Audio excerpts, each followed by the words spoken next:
Ces victimes du Sauveternon estiment donc que l'État belge est responsable de leur handicap. Elles réclament une reconnaissance de leur souffrance et bien sûr des dédommagements.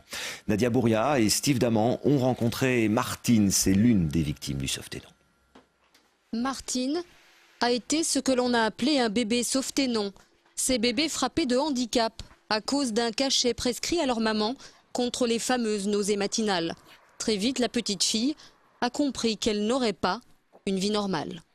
J'ai fait des tentatives d'aller à des paumes, comme on appelait ça dans le temps, mais je restais toujours seule dans mon coin, j'étais toujours isolée, donc j'ai fini par ne plus y aller.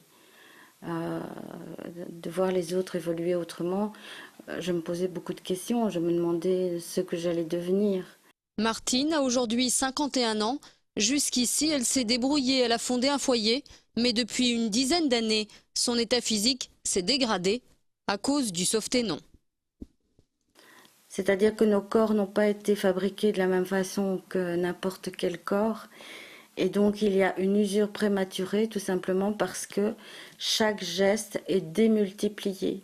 Il y a une fatigue intense du système musculaire, du système squelettique, des articulations.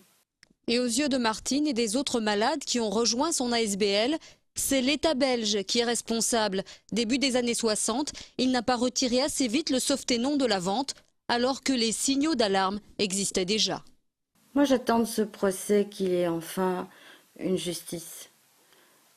Que la Belgique d'aujourd'hui reconnaisse que la Belgique d'il y a 50 ans a fait de graves erreurs en nous laissant nous faire empoisonner par un médicament qu'elle a laissé vendre.